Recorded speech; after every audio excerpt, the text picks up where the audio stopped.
Alright, so I'm ready to start on this project now, this portion.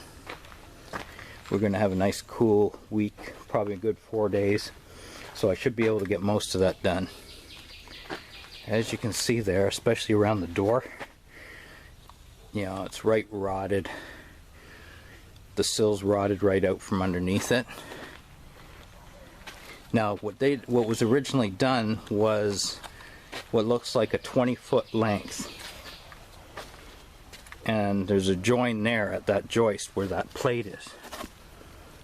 So, and then there's another 3-foot piece or whatever that's down to the end. But what I'm going to do is I'm going to put the join where that crowbar is. There's a joist there, plus I'll have a squash block on each side of the joist, because what I'm going to be doing is cutting 1 foot long squash blocks that I'll glue and screw to the sides of the floor joists where they're rotted, just on each side, and that'll also lock in the new sill, because I'm going to have to do the sill piece by piece because I can't jack this, so it's going to be more time consuming than it is hard to do it. So then once that's done, I got to rebuild this here rotted fence. It just hangs on there and has a couple spikes that go into a hole to hold it in place, and it was too low to the ground, you know, too much dirt sitting on the bottom of it, it rotted it all out. So I got new fence boards and stuff to do that section of the fence while I have this area all open. We have a nice week of weather coming, cool temperatures, no rain in the forecast. And then starting Monday, the temperatures are going to start to go up. So as of Tuesday, for about 4 days, is going to be a write-off next week, and then we're going to be back into cooler mornings again. So to me, this has been a good summer for working, because when the day starts out at 20 degrees, that's too hot to work for me, doing this kind of stuff. I like it when the day starts out at 12 to 15 degrees at 8 o'clock in the morning. Then you can get a good 3-4 hours in the day before it starts getting too hot. Anyhow, so I got to start at this end because one edge has to be cut, and the measurement to come onto the stud is almost a perfect 12. So I want to go this way with my first cut. So what I'll do is I'll cut that rotted board right up, and then I'll remove it from there down. And once I get that board removed, then I can see what I got to deal with regards to cutting the rotted sill out and piecing it in and stuff like that. So the first thing to do is to make the cut up and separate that board just before the floor joists. Okay, what a mess. This is soaked still. So part of this here, I guess, was still soaking up water in this corner. That whole corner is rotted out. You can see underneath, if I don't have a light where I'd shine it in, but these floor joists are all rotted in there a good 6-8 inches. So basically what I got to do is I have to sister up new pieces of wood, squash blocks, that are going to go on each side of these rotted ones. I'm going to trim them up back as far as I can to get the rotted stuff out there. And over here it's a little better. It's just the sill. Up here everything seems to be a lot better. I imagine by the door, by the looks of it, it's rotted out considerably at under the door there. I expect to see the same crap as this, where water's been getting in. The idea is to cut the new piece of sill with the sill gasket on it to sit on here.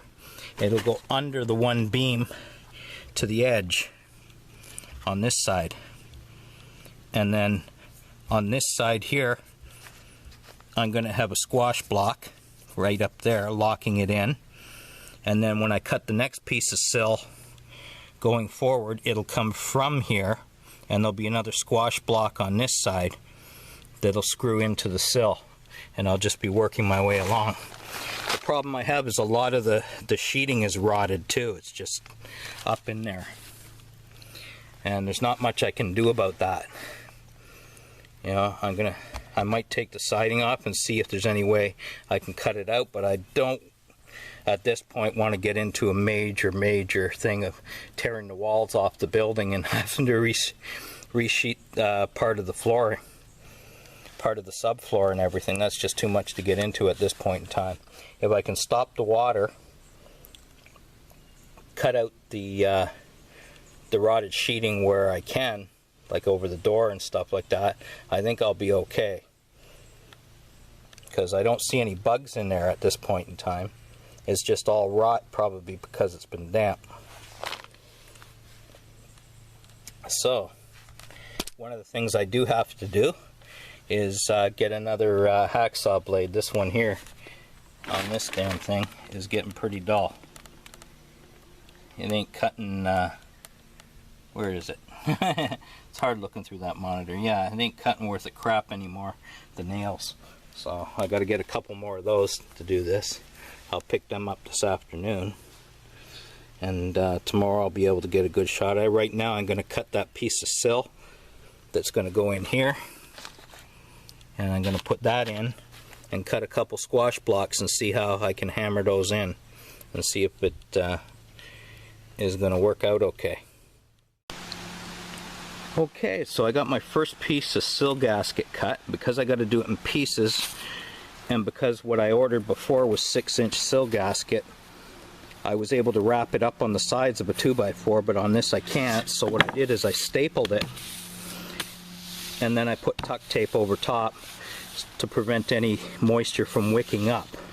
I also wrapped the ends because they'll be butting up to one another, and I left the sides open so it can breathe. So that, on top of the fact that it's pressure treated, I shouldn't have any problems. So now what I got to do is tap this into place and then start cutting some squash blocks. Then I cut the squash blocks, hammer and glue the squash blocks in, and screw into this to hold these in place. Okay, she worked like a charm glow. She just went right in there nicely. I drove it in and then tapped it out. Tapped that out a little more, and then tapped this in from the end. Now, as you're doing the other ones, you won't be able to tap it in from the end, but you'll be able to put a block on top and hammer it down to cause it to slide underneath the other one. Or if it's not completely rotted on the sill, the idea is you can cut on each side and just put new sill on each side and squash blocks on each side and leave the old piece underneath. And it'd be a lot easier to do it that way, but because this is all rotted, I want to get the rotted stuff out from underneath. What I got to do next is a couple squash blocks for here on the side of this here rotted joist, and then another squash block for in here. And before I fasten that squash block, I want to cut this up because this is rotted and that's not. So I'm just going to come up on top of that, and that'll be good. Then once that's anchored in, I can tap that over and put squash blocks on that because it's over just a tad, but if I bang it, it's going to shift it here. I don't want to be ripping the sill gasket. So the idea is to drive the wedge in enough to get it under there and be able to lightly tap it and have it slide along. And I think that's going to work out good. Like I say, next thing to do is this here middle one, put the squash blocks in, and see where I am from there. Okay, so now half a day later, I had to go in and get some Sawzall blades because I couldn't cut the nails off. So I got this big long one. This one's for ripping through wood with nails in it. And this works great. I also got some small ones, but this one here seems to work really good. Then I had the problem with them being rotted off further back, so I couldn't get them up on the new sill. So then I remembered this here little kind of scissor jack that came with my van that I never used. So this thing fits in there perfectly. And that lifts it up enough to get in there and hammer in the squash blocks. Now you put this thing upside down because you want the flat portion of it up under there supporting most of the framing and hopefully the sheeting. And on the other end you got this little thing that sits on your new sill. So you just turn it upside down and then jack it that way. You may want to get a metal pipe to give yourself more leverage, but this thing works great. Yeah, so one thing I wanted to mention, when you're putting the squash blocks in, make sure you inset them the width of a 2x6, because your faceboard's going to sit right up in there. So you want them about in far enough that when you put the faceboard on, it's going to be flush with the front.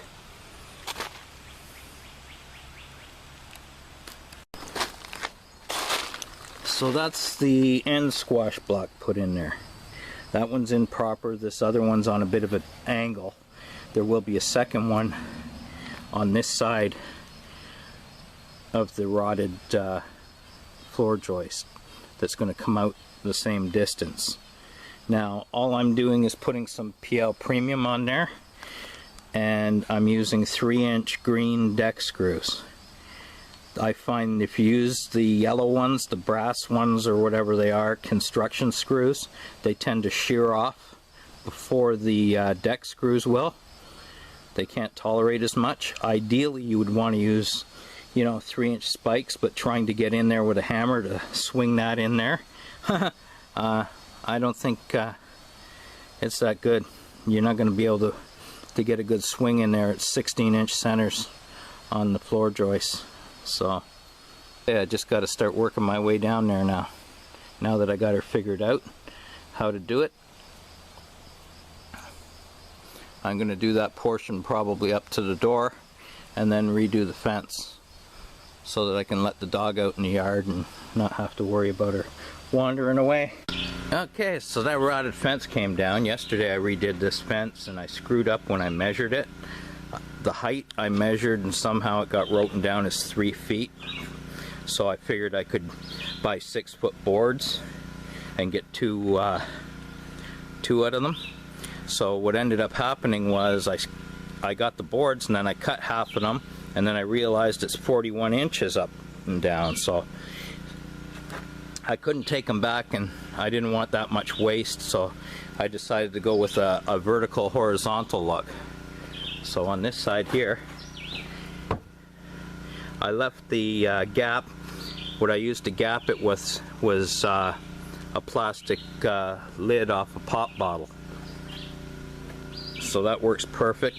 I like it that gap because I can put my fingers in there to lift the fence when I go to take it down. So basically what I need now is 2 8-footers. Ideally, if I can't get these boards in 8-footers, then I got to get 4 6-footers.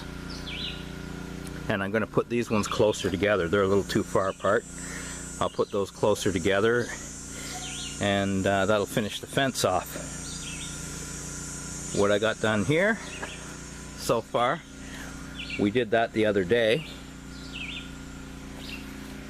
And what I've done here is another section yesterday to get it out in front of the fence. Then I did the fence. This morning I did this last piece. So basically what I'm going to be doing here is like where the seams are here, because these are all pretty good, these studs over at these part. I'll put one squash block where the seam is.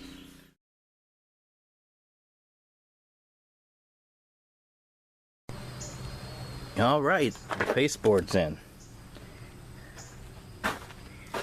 Got that done today. I was going to go and get the boards for this, but I figured I can do that on Monday. It's more important to get this done while it's still relatively cool. I've put 3 3-inch deck screws in there to hold it. Now I shoot those in on a slight angle, the 2 top ones. And then the bottom ones I shoot on a sharp angle to pick up the new sill. So I've done that. I have I did put squash blocks in here and here because of the doorway. I decided to, just to pick up any, you know, load and less bouncing and stuff like that. One of the problems I did have is this slightly shifted over here. That sill went in about 1/4 of an inch.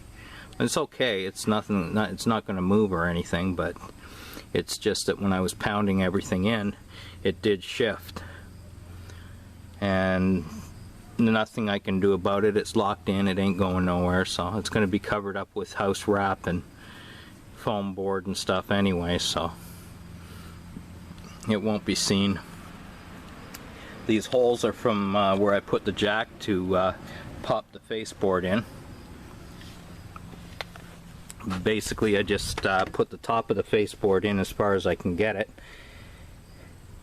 and then put a block of wood on top of that trolley jack, and then jack it up at the bottom, and when it gets up to the point where it gets up to the top of the sill, then just bash it in with a sledgehammer and work your way along.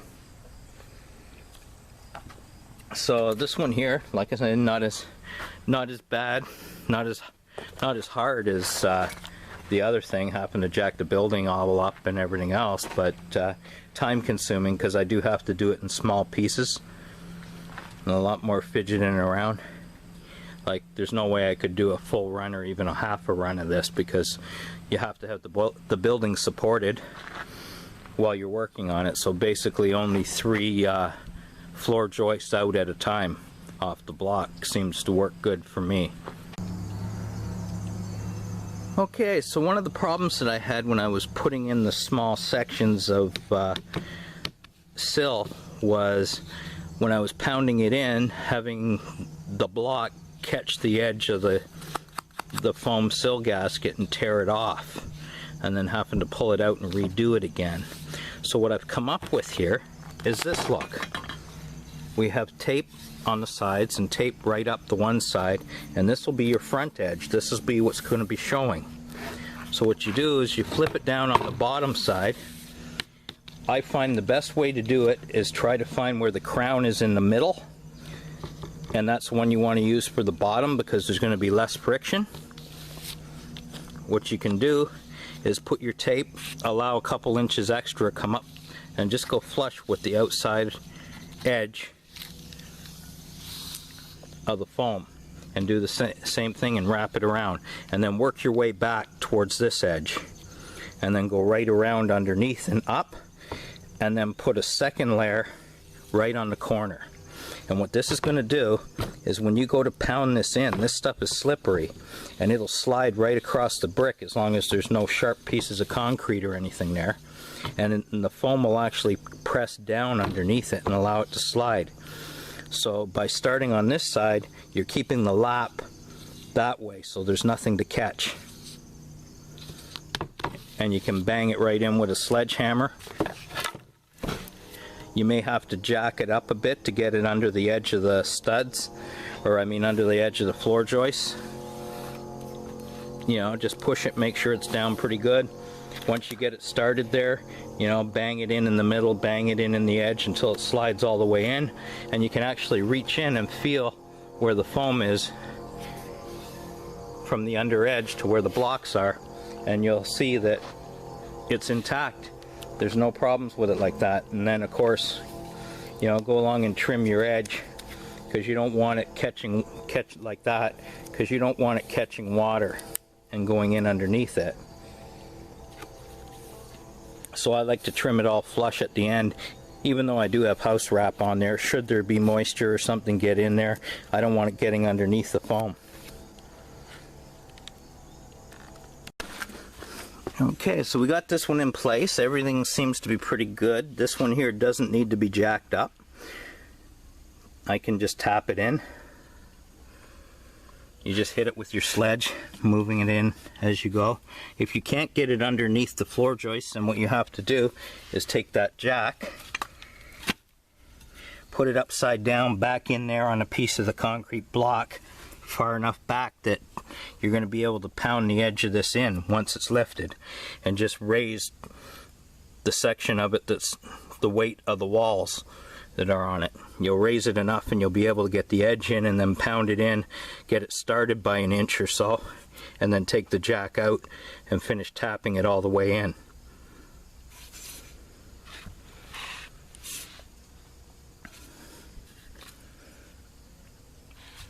So again, my sledgehammer has disappeared, so I'm using the back of this axe.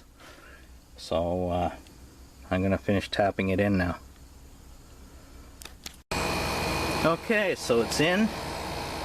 That's as in as it's gonna be. I could have had it out further here, but it's out here. This block is actually out a little bit further than the other block, so I don't want it hanging over. So now basically what I got to do is get into position and put squash block there, and then screw it down into the plate so that they can't move. And then tomorrow I'll do this last section and then put the faceboard on, and then that'll be this portion done.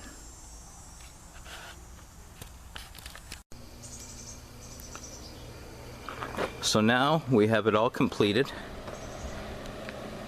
The new sill's in with the sill gasket underneath. Squash blocks are all in where necessary.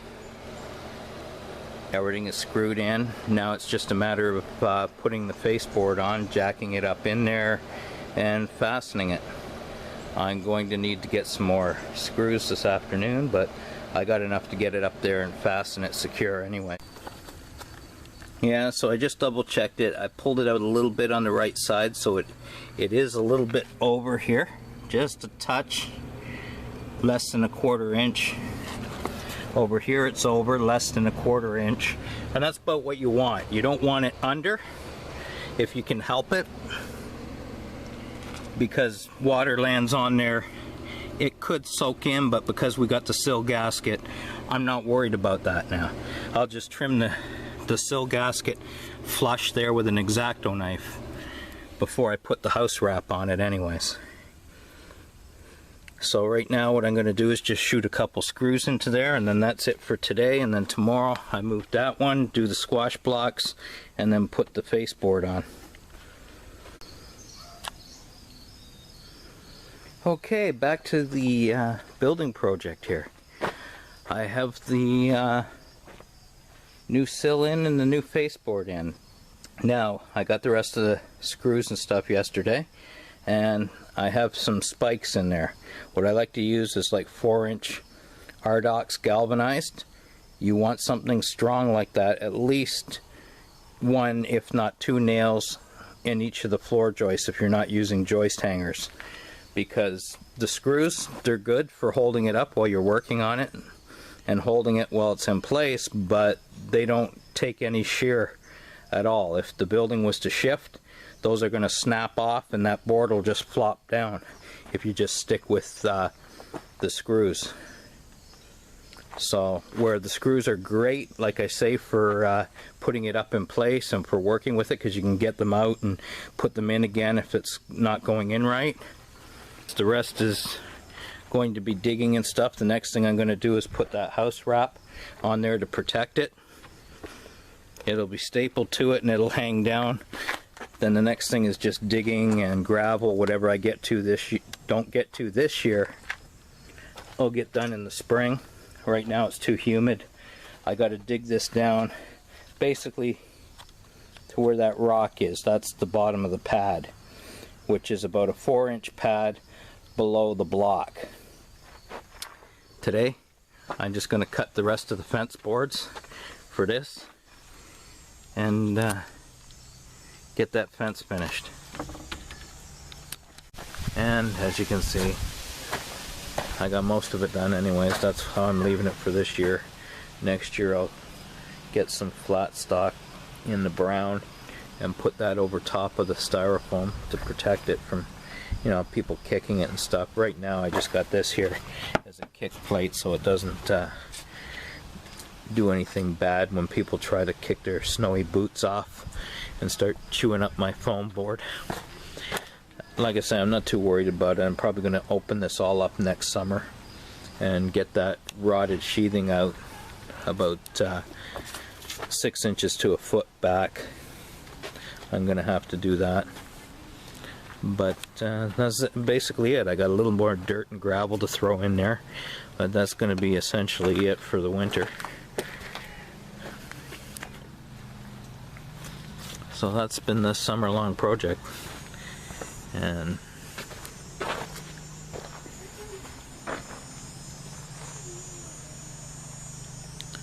she's all well done. And you know, yeah.